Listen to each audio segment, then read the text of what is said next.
It's time for another edition of PRosé with Vicki Locke and Cindy Woolley from C2 Communications.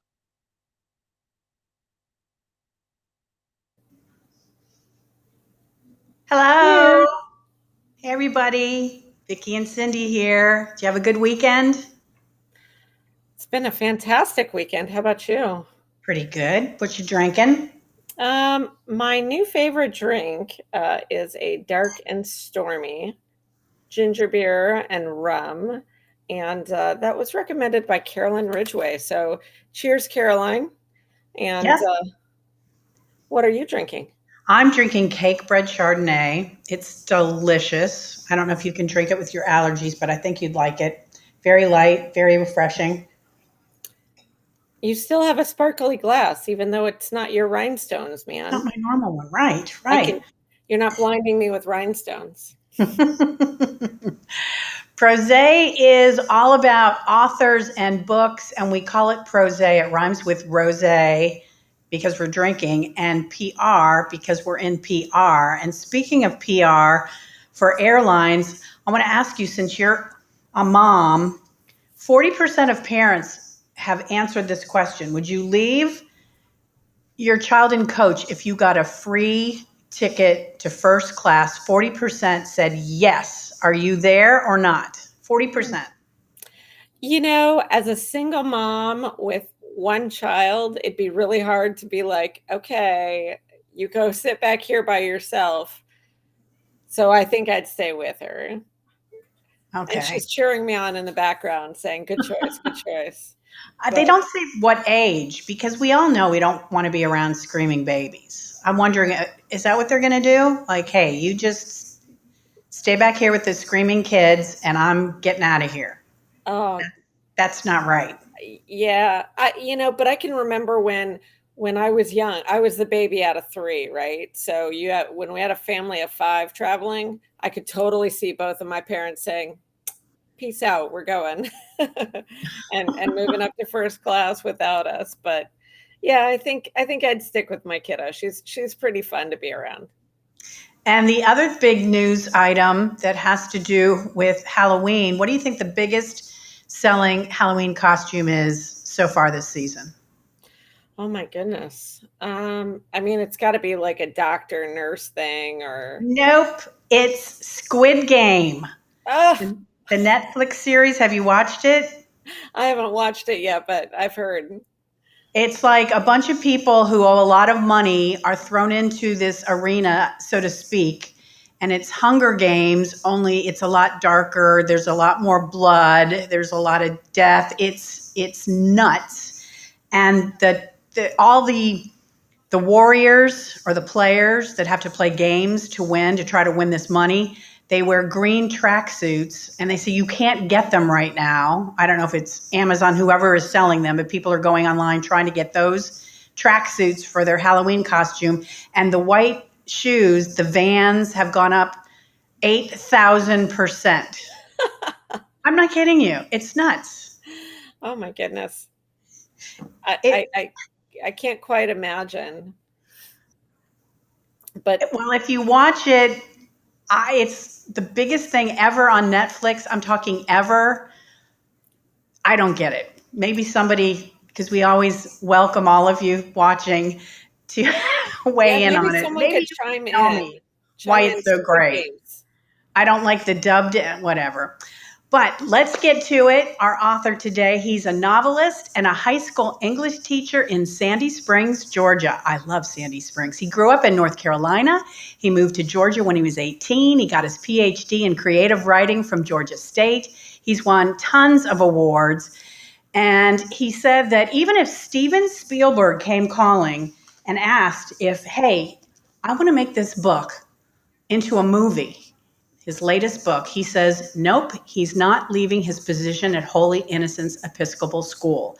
So please welcome Christopher Swann to PRosé. Hey, y'all. Hey, Vicki. Hey, cheers. Are you drinking with us? I got my iced latte. I'm in Alabama, and it's 3:30 local time. So okay. And I've got a book event, so I'd like to show up in a reasonable state of mind. But afterwards, I'll have a cocktail. You're setting a high bar there. High bar. What? So no pumpkin spice latte, no extra sweetener for you. Just Nothing special. No, I like a little sweetener, but this is so good. I got from a local place and forgot to ask for sweetener. So I'm just rolling with it. right Are on. you a Braves fan?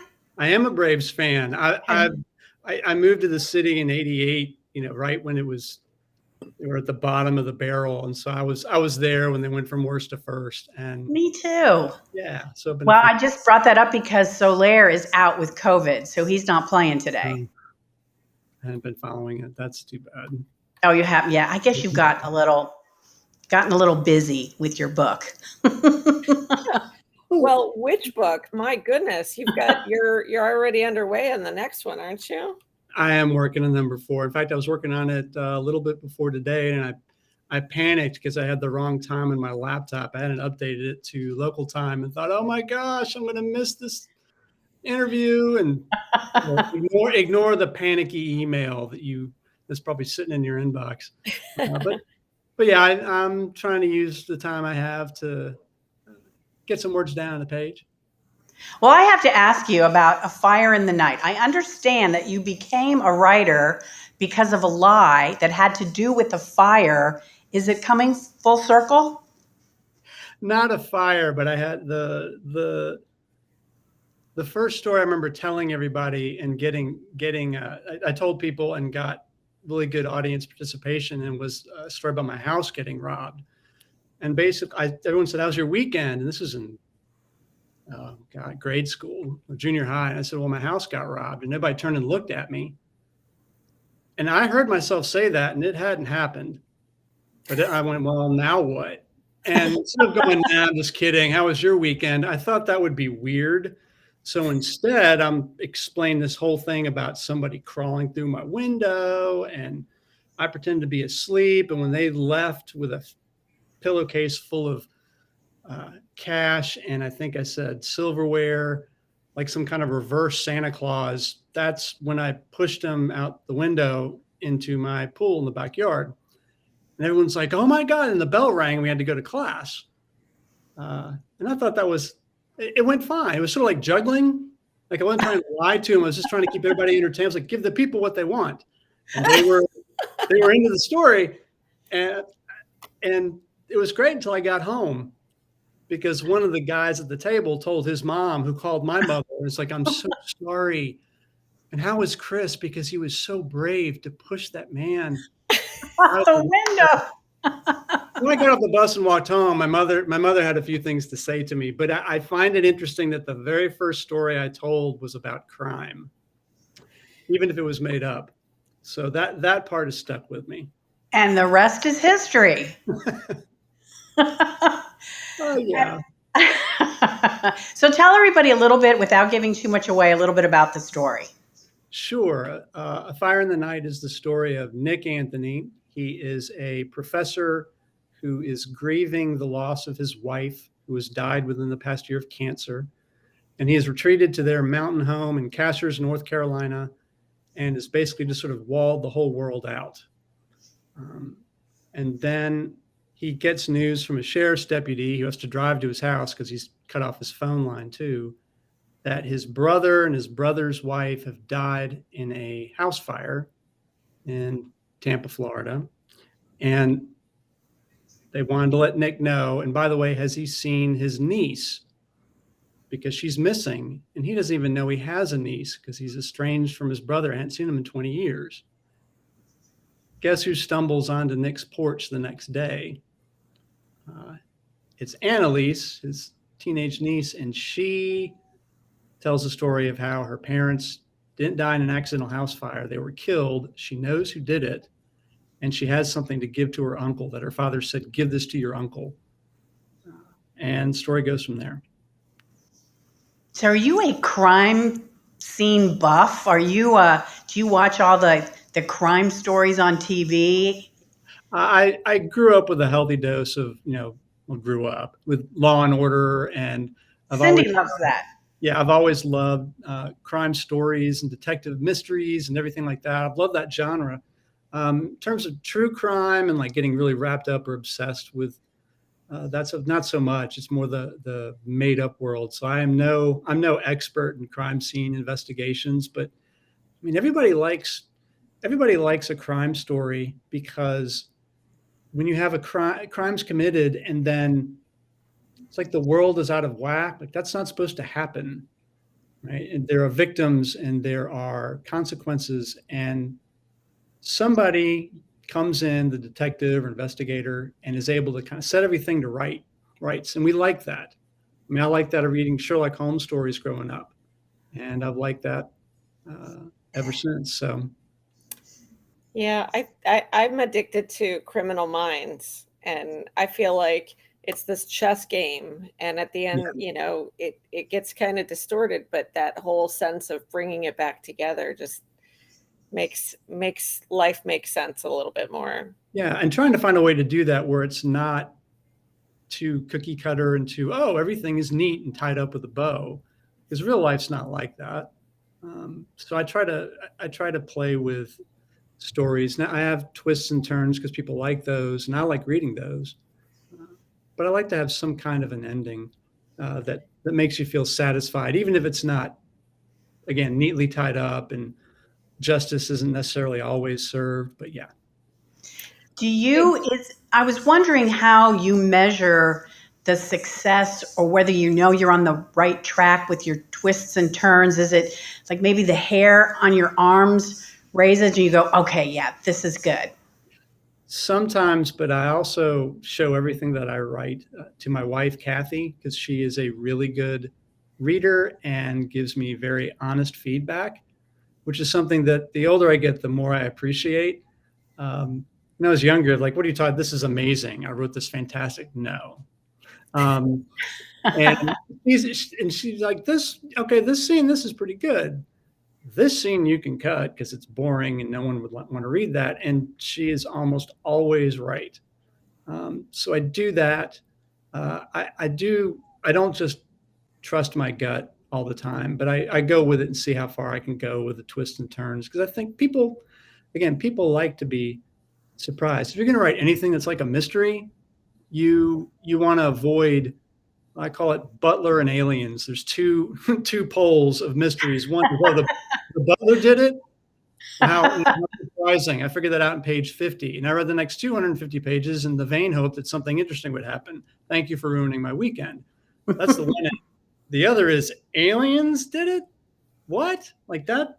I didn't know that was where the writer, like, I don't know. And so just sort of makes up some kind of ending. And I've read books that are, not many, but I've read some books that do one of those two things. And so you want to kind of steer between those two things. And so that's my initial goal. And then if my wife says you got the ending right, then I know that it's good. Good. Do you find yourself looking at inanimate objects, just out in life and going, oh, wow, that was the wrench that killed so-and-so, and just building in that story? I do. I don't have an overly morbid imagination, or not until I'm like sitting down, usually alone with my laptop and trying to write some scene or trying to write the villain or whatever. But in real life, I'll look and go, this would be a good place to, you could have a murder in here.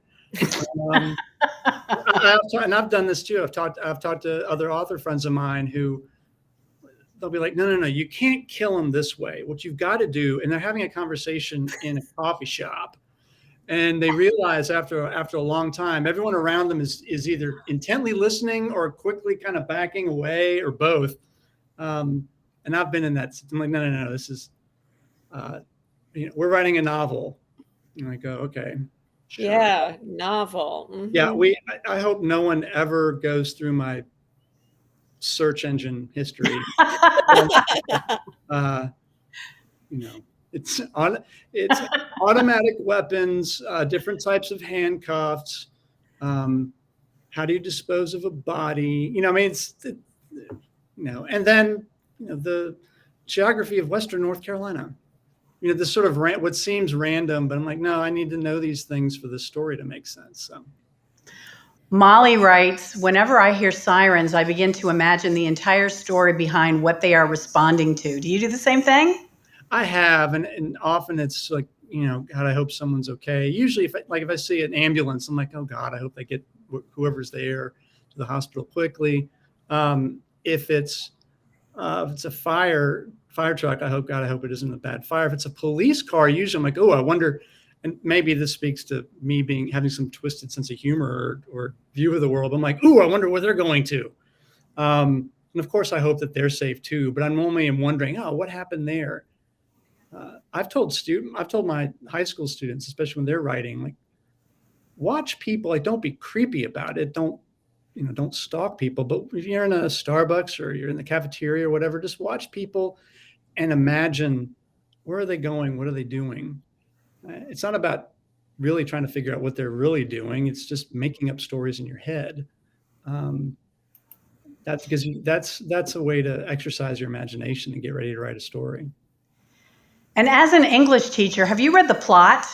The book, The Plot? Not yet. That's on my to be read pile. Okay, well, this won't give anything away, but he is teaching these. He's an author, a respectable author, and this kid who's kind of cocky and a jerk, he reads a part of this book, and you don't know in the beginning, and he's just saying, oh my God, he just knows that it's going to be a bestseller.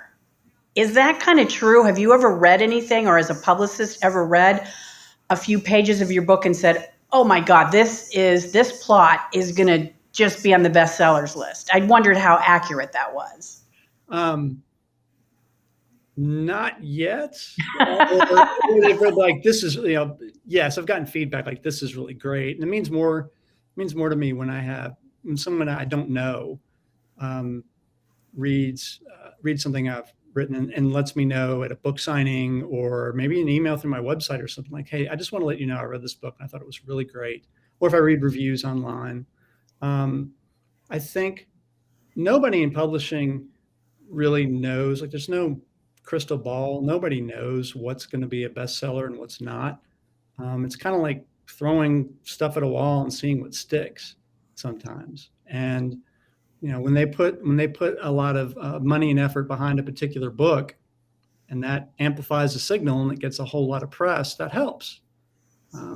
But there's only so much time and so much press that they can kind of spread out. So it's hard. And again, there's no magic formula to figuring out what the next best-selling book's going to be. So I learned a long time ago I have in the back of my head, I would love to have great success with a book. And I've had really good success in my books, but mostly I'm just trying to write the best story I can and just try to write something that people want to keep reading. As long as I do, I want to keep writing them. Nice. I noticed that you offer editorial services. Have you found any gems that have ultimately been published yet, or? No, not yet. That's something relatively recent that I put on my website. I've read other manuscripts. I've blurbed a couple people, and I've been reading student writing, mostly not creative, but some creative writing for years. I've been teaching for over 25 years, and I have had a handful of students. I'm like, you need to keep doing this. Right? You're going to go somewhere. I mean, and I've, whether you're a poet or you're a short story writer or a novelist, and I've had some students that have gone on to, continue writing, or they have gotten internships with Shonda Rhimes, or, I'm like, that's a pretty good person to learn from if you want to get into storytelling, out in California. So it's fun seeing students who are able to do that and sort of remembering what it's like to be real. Like, I don't know, is this any good? I'm like, yeah, this is good. You keep doing this. And speaking of students, in your book, Never Turn Back, there is a sex scene in the counselor's office. Do you want to confess? Vicky, why are people always interested in this scene? No, I wanted, there are no students involved in this scene. I know, but I'm just saying, I'm wondering if your students wonder if you wrote this from experience. No, most of I did go to my high school counselor and say, so this is not like, I was trying to have, the main character is having this romance with a coworker who then keeps pushing things into more and more somewhat dangerous and inappropriate territory. And at first he thinks it's kind of hot and exciting, and then it gets weird and it goes from there. No, that's not. It's not based on. It's not based on a true story. No. But so, it's happened somewhere, sometime. At some point, somewhere. Human beings being what they are, sure. But no, I was like, so this is just sort of made it. And our counselor is wonderful and lovely and very sweet. And so I do have a funny story about the main character in that book, who the girlfriend, her name is Marissa. And I chose her name. I'm like, okay, I can't name it after anybody I know. I can't name it after any students that I've taught for like many, many years, because she does some bad things. We like, nope. I was like, Marissa, that works. It'll be memorable, but no, I haven't taught anybody. That's great. No one's on staff with that name. I write the book, I turn it in. While my editor is going through it, we hire a Marissa at my school. I had to go to her last fall. My book came out and it's like, hey, so this isn't you, right? And I'm sure she was looking at me like, what are you talking about? Like, yes, so this character's kind of inappropriate, and I made it up like years ago, didn't you? And thankfully she's like, okay, got it. And she thought it was funny. And so, yeah. I have been telling friends at work, like, yeah, this none, and especially they know me. They're like, yeah, that's not you. I'm like, no, it's not me. Right. Just to be clear. It's called fiction. So. And there are so many writers in Atlanta, great writers like yourself, and you're all really supportive of one another. And I love that. Yeah, I've been wanting to do this since I was 13. And I don't know if you can tell by looking at me, but 13 was a long time ago. So I'm kind of late to this writer game. But ever since my first book came, I know there are jerks out there, or writers who are, really egotistical or self-centered. And luckily I haven't met them yet. Everyone has been, they're so supportive and helpful and giving advice, because they've all been there. And it's not like a zero-sum game. Like, your book sells, someone else isn't mad because, well, then they're not going to buy mine. Well, people buy more than one book at a time. If you're going to argue over who's going to be in the top 10 best, New York Times bestsellers, then okay, maybe there'll be some, bitter feelings or something, but I doubt it. The rest of it, we're happy to support each other, because we love reading. We love reading stories, and we love telling stories and writing them, and we love seeing other people succeed. And when they do, we do. It's a nice community to be part of. I've been really lucky. And is it true that the next book has either it's about, or you were inspired by the Allman Brothers? No, I just it just came out yesterday. It's an anthology called Trouble No More. Okay. Down and Out Books. Mark Westmoreland is the editor, and it is a collection of short stories. They're all crime writers, and we got heavy hitters in there: Brian Panowich, Michael Ferris Smith, Sean Cosby, a bunch of others. I could try to list them all, but I'd be in here for a while. And they are all inspired by Allman Brothers songs, and the titles of the stories, I think almost all of them are basically the titles of one of those songs. And so that was fun to be part of. And the proceeds all go to charity. And I'm a little scared of short stories. I admire them a lot, but it's hard to write a story in 10, 15 pages and have it wrap up neatly. That's why I think that's why I like writing novels. I don't have to end them for 300 pages or so, because endings for me are hard. But that was a lot of fun to be part of. And I'm tickled pink to be part of that. But yeah, that just came out. Okay. And what's it called again? Trouble No More. Trouble No More. Yeah. So what about the fourth book? Tell us a little bit about the actual book that you're working on. That is a sequel to my second one, Never Turn Back. Never Turn Back is from the point of view of Ethan Faulkner, who's a high school English teacher. Although that's not that part is not a huge, it's not a huge part of the plot. It's basically his dysfunctional family, and he has a younger sister who is very much dysfunctional, Susanna Faulkner, and this sequel is from her point of view.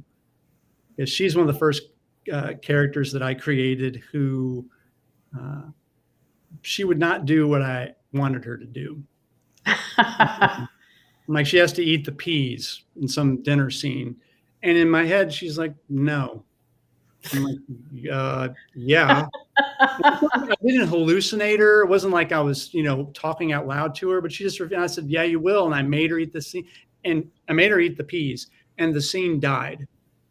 Like I couldn't, I kept writing words and they were just bad. They weren't making any sense. So I said, fine, you don't need to. It's like she sat back and said, thank you. And then the scene worked. It's like, okay. Wow. And that's pretty true. And so it's like she and I have an understanding in my head. And she is very much the opposite of me. She's I can be impulsive, but she's impulsive in a very dangerous kind of way. And she's got skill sets I don't even have. And she does rash and inappropriate things when she gets upset. So she's a lot of fun to write. But if I can pull this off, I'm gonna be very happy. But yeah, you don't have to. Your wife will let you know if it's working or not. Yes, she will let me know. And so far it seems to be. So I've got. I'm supposed to turn that one in November 1st. So. Ooh, you got to get busy. I know. Yeah, cutting it close here. What's your celebration going to be when you get that ending nailed? I think then my wife will allow me to watch The Chair on Netflix, because that's a show. I think it's on Netflix. That's a show that I'm watching. She's like, great, that you get no more TV or anything for you until you finish this book.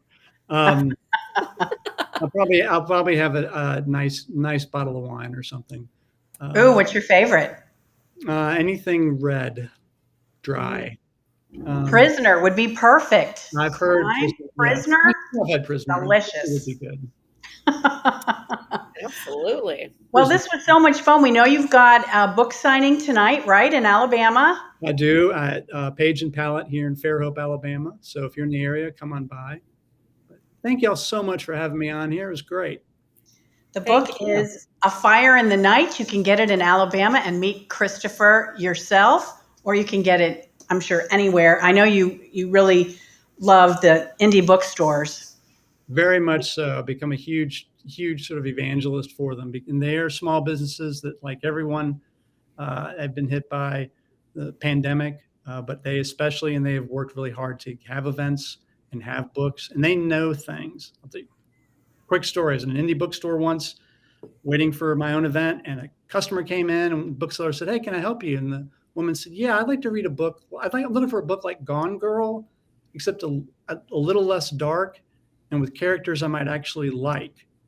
And I overheard this. I started laughing because I'd read Gone Girl. And it was great, but I didn't like, at the end, I was like, I hate all these characters. I don't like any of them.